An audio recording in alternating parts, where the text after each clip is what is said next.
Hi అండి, నమస్తే. Welcome to Suni's cooking world. ఈరోజు వీడియోలో గణేషునికి ఎంతో ఇష్టమైన పప్పూర్ణాలు ఎలా చేసుకోవాలో చూద్దాము. దీనికోసం ముందుగా కుక్కర్ తీసుకొని 1 కప్పు పచ్చిశనగపప్పు 1 గంట సేపు నానబెట్టుకోవాలి. తర్వాత ఆ నీళ్ళన్నీ వంపేసి 2-3 సార్లు కడిగేసి మళ్ళీ 2 కప్పులు వాటర్ పోసుకొని కుక్కర్ మూత పెట్టేసి 5 విజిల్స్ వచ్చే వరకు ఉడకనివ్వాలి. 5 విజిల్స్ వచ్చిన తర్వాత ఆవిరిపోయిన తర్వాత ఇలా చూస్తే మెత్తగా బాగా ఉడుకుంటాయి. దీన్ని మళ్ళీ స్టవ్ మీద పెట్టుకొని మనం ఏ కప్పుతో పచ్చిశనగపప్పు తీసుకున్నామో అదే కప్పుతో 1/2 కప్పు బెల్లం తురుము తీసుకోవాలి. ఇలా వేసేసుకొని కలిపేసుకోవాలి. ఇలా కలిపేసుకున్న తర్వాత 2 స్పూన్ల పచ్చి కొబ్బరి తురుము, కొద్దిగా యాలకుల పొడి వేసేసుకొని మంటని లో ఫ్లేమ్లో పెట్టుకొని అడుగు పట్టకుండా అంతా కలుపుకోవాలి. ఈ నీళ్ళన్నీ అయిపోయి దగ్గర పడే వరకు కలుపుకోవాలి. ఇలా నీళ్ళన్నీ అయిపోయి బాగా దగ్గర పడిన తర్వాత స్టవ్ ఆఫ్ చేసుకొని దీన్ని ఈ వేడి మీదే పప్పు గుత్తి తీసుకొని బాగా మెత్తగా ఎనుపుకోవాలి. ఇలా అంతా ఎనుపుకున్న తర్వాత ఒక బౌల్లోకి తీసేసుకొని మనకి ఏ సైజు కావాలో ఆ సైజు ఉండలుగా చుట్టి అన్నీ ఒక ప్లేట్లో పెట్టుకోవాలి. ఇలా పప్పు గుత్తితో ఎనుపుకుంటేనే పంటి కింద కొబ్బరి కానీ ఆ పచ్చిశనగపప్పు తగులుతూ బాగుండిద్ది. మిక్సీ పడితే బాగా మెత్తగా వచ్చి టేస్ట్ తెలియదు. ఇలా చేసుకొని ప్లేట్లో పెట్టుకోవాలి. తర్వాత బాండీ పెట్టుకొని డీప్ ఫ్రైకి సరిపడా ఆయిల్ పోసుకోవాలి. ఇలా పిండిలో మనం దోసపిండి ప్రిపేర్ చేసుకుంటాం కదా, దాంట్లో కొంచెం ఉప్పేసి కలిపేసుకొని ఈ ముద్దలు అందులో వేసేసుకొని చేత్తో కానీ స్పూన్తో కానీ మనకి ఎలా వీలైతే అలాగా ఒక్కొక్కటిగా వేసేసుకోవాలి. వేసిన వెంటనే తిప్పకుండా 1 నిమిషం ఆగిన తర్వాత ఇంకో వైపుకి తిప్పుకొని మంచి గోల్డ్ కలర్ వచ్చే వరకు ఫ్రై చేసుకోవాలి. ఇలా ఫ్రై చేసుకున్న తర్వాత తీసేసి ఒక ప్లేట్లో పెట్టేసుకోవాలి. నేను ఇవి వినాయకుడికి 3వ రోజు నైవేద్యంగా పెట్టాను.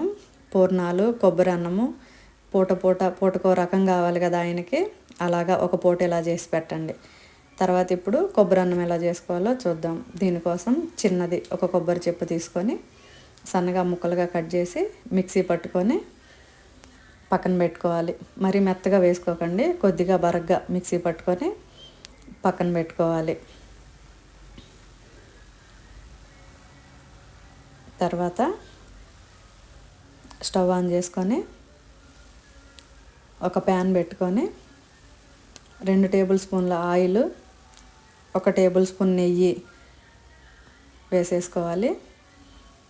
ఇవి వేగిన తర్వాత కొద్దిగా జీలకర్ర, కొన్ని జీడిపప్పు, ఒక 2 పచ్చిమిర్చి తుంచుకొని వేసుకొని కొంచెం కలుపుకోవాలి. తర్వాత సన్నగా పొడవుగా కట్ చేసుకున్న 2 పచ్చిమిర్చి, కొద్దిగా కరివేపాకు వేసేసుకోవాలి. ఇవన్నీ ఫ్రై అయిన తర్వాత మనం మిక్సీ పట్టుకున్న కొబ్బరి వేసేసుకోవాలి.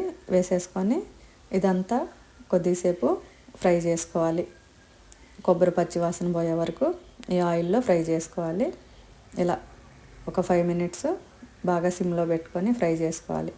తర్వాత 2 కప్పుల రైసు బాగా కొంచెం నెయ్యి వేసుకొని పొడిగా ఉడికించుకొని చల్లారబెట్టుకోవాలి. ఈ చల్లారిన అన్నాన్ని ఇందులో వేసి కలుపుకోవాలి. ఏ రైస్తో అయినా చేసుకోవచ్చండి, బాస్మతి రైస్ కానీ నార్మల్ రైస్ కానీ. కొద్దిగా రుచికి సరిపడా ఉప్పు, కొద్దిగా మిరియాల పొడి, ఇంకా కారం ఏమీ వేయట్లేదు. ఆ పచ్చిమిర్చి, ఎండుమిర్చి, ఈ మిరియాల పొడి కారం సరిపోయిద్ది. ఇలా వేసుకొని బాగా అంతా కలిపేసుకోవాలి. మంట హై ఫ్లేమ్లో పెట్టుకొని కలుపుకోవాలి.